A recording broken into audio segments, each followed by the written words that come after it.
Hello friends, आज के समय में चेक बाउंस की समस्या काफ़ी ज़्यादा बढ़ गई है। ऐसे में जब कोई हमको चेक देता है और हम अपने अकाउंट में डालते हैं और जैसे ही हमें पता चलता है कि चेक बाउंस कर गया है, तब हमारे दिमाग की घंटी बज जाती है कि अब हम क्या करें।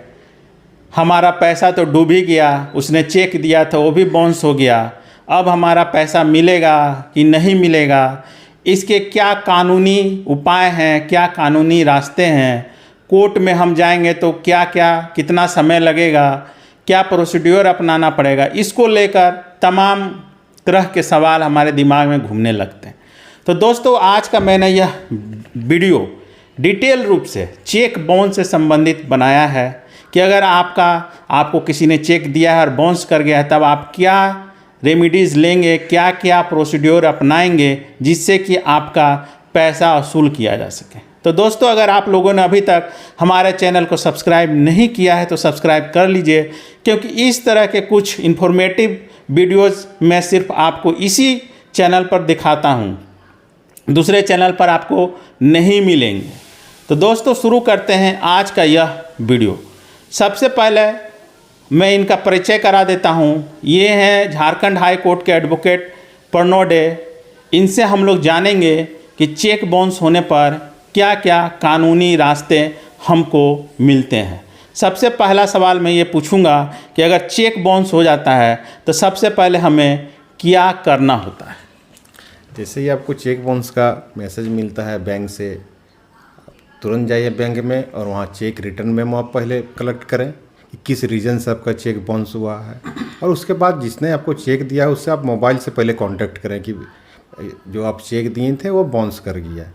और उसके बाद भी वो देने को तैयार नहीं या रिफ्यूज़ करते हैं तो आप एक प्लीडर नोटिस, लीगल नोटिस, जिसमें ये डिमांड करते हुए कि ये चेक आपने दिया था जो कि फलना तारीख को बाउंस कर गया है, और उसका डिमांड करते हुए एक लीगल नोटिस आप उनको दें। पहला तो आप यही प्रक्रिया करें। चेक बाउंस होने के बाद हमको किस एक्ट में ये सारी कार्रवाई करनी पड़ती है? हाँ, ये सारा जो चेक बाउंस का जो प्रक्रिया होती है, ये NI act, negotiable instrument act का जो 138 सेक्शन है उसके तहत ही सारा होता है। उसमें प्रक्रिया 139 में भी है, 142 में भी है, लेकिन 138 से ही सारा ये गाइडलाइंस होती है। इसमें जो लीगल नोटिस की जो प्रक्रिया है वो थोड़ा डिटेल रूप से समझा दीजिए कि लीगल नोटिस में हमको कब लीगल नोटिस करना है, उसके लिए क्या टाइम बार्ड है, टाइम लिमिट क्या है, इसका थोड़ा डिटेल रूप से, विस्तार रूप से, साधारण भाषा में समझाइए जिससे कि आम लोगों को समझ में आ सके। जहाँ तक राजीव जी ने अभी टाइम की बात की, तो पहले तो मैं आपको बता दूं कि चेक का क्या टाइम रहता है, क्या वैलिडिटी रहती है। जिस दिन आपको चेक मिला है, जो टाइम है उसमें डेट दिया गया है, उस दिन से 3 महीना के अंदर चेक को आपको एक इनकैश करा लेना है। ये पहले तो आपको जानना जरूरी है कि 3 महीने के अंदर आपको केस करा लेना है उसको। अगर बाउंस हो जाता है तो वो जिस दिन बाउंस हुआ उसके 15 दिन के अंदर आपको लीगल नोटिस कर देना है, और लीगल नोटिस में 15 दिन का समय देना है। और जिस दिन वो लीगल नोटिस रिसीव किए उस दिन से पहला 15 दिन का से पहले आपको केस नहीं फाइल करना, क्योंकि 15 दिन का टाइम आपने उसको दिया हुआ है, अवसर दिया है। तो उस 15 दिन के पार होने के बाद फिर 30 दिन का आपको समय मिलता है, उस बीच में ही आपको केस फाइल कर देना है। उसके बाद आपको नहीं फाइल करना कि आपको मौका नहीं मिलेगा, वो टाइम बार्ड हो जाएगा। लेकिन वो 15 दिन पार करेगा तभी फाइल करना है, उससे पहले कीजिएगा तो प्री मैच्योर हो जाएगा, तब भी आपका केस विफल हो जाएगा। अगर मान लीजिए चेक बाउंस हो गया और जिसने हमको चेक दिया था उसको हमने बोला कि भाई तुम तो दिए थे, चेक बाउंस हो गया, तब वो बोलता है कि ठीक है, जिस कारण से चेक बाउंस हुआ है मैं उस कारण को ख़त्म कर देता हूँ, आप दोबारा चेक डालिए, चेक पास हो जाएगा। तो क्या हम लोग चेक को दोबारा डाल सकते हैं या फिर हम लोग चेक को कितनी बार बाउंस करा सकते हैं? हाँ, ये जब प्रिस्क्राइब जो टाइम है 3 महीने का, उस 3 महीने के दौरान अगर वो आपको आश्वासन देता है कि भाई अगर स्टॉप पेमेंट कर दिया गया है या तो फंड नहीं था उस समय उसके अकाउंट में, तो आप 2 बार, 3 बार, 4 बार भी डाल सकते हैं। इसका कोई ये नहीं है कि कितना बार डालें, कोई लिमिटेशन नहीं है, 3 महीने के अंदर आप डाल सकते हैं। चेक बाउंस सामान्यतः किन किन कारणों से होता है?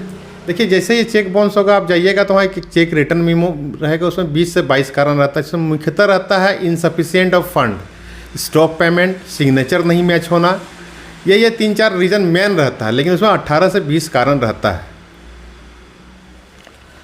अगर हम लीगल नोटिस करते हैं और लीगल नोटिस के बाद भी अगर हमारा पैसा रिटर्न नहीं मिलता है या फिर वो रिप्लाई नहीं करता है, तब हमारे पास क्या रास्ता बचता है? हमको कोर्ट में केस करने के लिए क्या क्या करना पड़ेगा, कितना समय लगेगा? पहले तो अभी लीगल नोटिस का जहाँ तक बात हो रहा था, तो जब हम लोग डिटेल से चर्चा कर रहे थे, आपको ये बताना जरूरी समझते हैं कि अभी हमको बताएं कि लीगल नोटिस देना है और जिस दिन से रिसीव करेगा उस दिन से 15 दिन का टाइम मिलेगा उसके बाद। लेकिन कभी कभी क्या होता है कि अगला पार्टी को नोटिस मिलता नहीं है या तो रिसीव नहीं करते हैं, वो तो फिर हमको फिर रिटर्न आ जाता है। उस समय में टाइम क्या रहेगा इसका, तो ये पहले जान लेना जरूरी है। इस समय में क्या है कि अगर हम दिए अगला पार्टी को नोटिस दिए, वो नोटिस रिसीव नहीं किया, वो हमको रिटर्न आ गया, तो एक ट्रैक रिपोर्ट निकालना है हमको, जिसमें रहेगा कब उसके पास गया, कब हमको आया। जिस दिन हमको नोटिस रिटर्न मिलेगा उस दिन से काउंट होगा कि उसका 30 दिन और फिर 15 दिन का टाइम और फिर 30 दिन से पहले हमको केस फाइल करना है। मतलब अगर रिसीव नहीं हुआ तो 30 दिन का एक्स्ट्रा टाइम उनको मिल जाएगा, उस दिन से कॉज ऑफ एक्शन माना जाएगा। ये जानना पहले ज़रूरी है। और बात ये उठता है कि इसमें क्या ये है कि क्या क्वेश्चन था राजीव जी एक बार? हाँ, कि अगर मान लीजिए रिसीव करता है और अगर नहीं करता है, रिटर्न आ जाता है मेरा लीगल नोटिस, तो हम लीगल नोटिस के इशू करने के कितना दिन के बाद कोर्ट में केस कर सकते हैं? हाँ, तो ये तो रिटर्न आने के बाद बताएं कि अगर वो रिसीव नहीं किया तो कि 30 दिन हो गया और फिर 15 दिन, अब फिर 30 दिन से पहले करना है। लेकिन बात है कि अगर वो हमको पैसा दिया ही नहीं, नोटिस हम दिए, ना ही किस तरह का आंसर वो हमको दिया, ना ही पैसा हमको दिया, तो हमको फिर जाके एक कंप्लेंट केस फाइल करना पड़ेगा वो दिन टाइम। ये टाइम लिमिट क्या होता है? इसका चर्चा हम किए अभी, लेकिन फिर आपको दोबारा बता देते हैं कि ये टाइम लिमिट जिस दिन वो चेक रिसीव, ये नोटिस रिसीव कर लिया, उसका 15 दिन हम उसको देते हैं कि 15 दिन के अंदर हमको पैसा दे दो, और उस 15 दिन के बाद 30 दिन का और समय मिलता है, उस 30 दिन से पहले हमको कंप्लेंट केस फाइल कर देना रहता है। तो दोस्तों इसमें क्या है, बहुत सिंपल है कि जिस दिन हमने नोटिस इशू किया, जिस दिन उसको नोटिस मिला, उसके बाद 15 दिन का उसमें नोटिस पीरियड रहता है कि 15 दिन में भैया तुमको पेमेंट करना है, तब तुम पेमेंट कर दो। अगर वो 15 दिन के अंदर हमको ना तो रिप्लाई करता है और ना ही पेमेंट करता है, तो उस 15 दिन के बाद नेक्स्ट 30 डेज के अंदर हमको कोर्ट में केस करना पड़ता है, नहीं तो फिर लिमिटेशन बार हो जाएगा, उसके बाद हम लोग केस नहीं कर पाएंगे। तो इसके लिए क्या क्या लीगल डॉक्यूमेंट्स लगते हैं?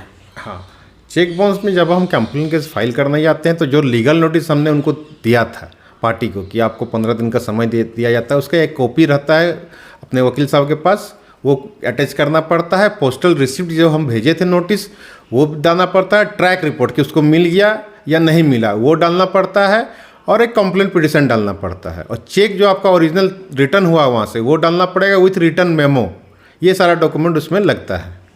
ये जो बात हो रही है ट्रैक रिकॉर्ड की, तो ये जो हम लोग बाय रजिस्ट्री भेजते हैं, स्पीड पोस्ट से भेजते हैं, जो पोस्टल डिपार्टमेंट का जो ट्रैक रिकॉर्ड आता है, जो ऑनलाइन आप निकाल सकते हैं, वही ट्रैक रिकॉर्ड इसमें लगता है कि आपने किस दिन उसको नोट भेजा है, रजिस्ट्री किया है या फिर स्पीड पोस्ट किया है, और किस दिन उसको रिसीव हुआ है या फिर किस दिन आपको रिटर्न मिला। ये ट्रैक रिकॉर्ड आपको पोस्टल डिपार्टमेंट के ऑनलाइन वेबसाइट पर आपको मिल जाएगा।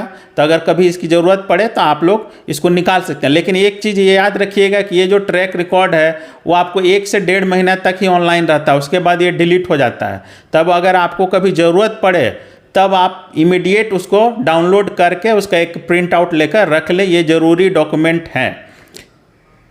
इसके बाद मैं ये पूछूंगा कि क्या अगर मान लीजिए आपने केस फाइल कर दिया और तो उसके बाद क्या प्रोसीड्योर चलता है?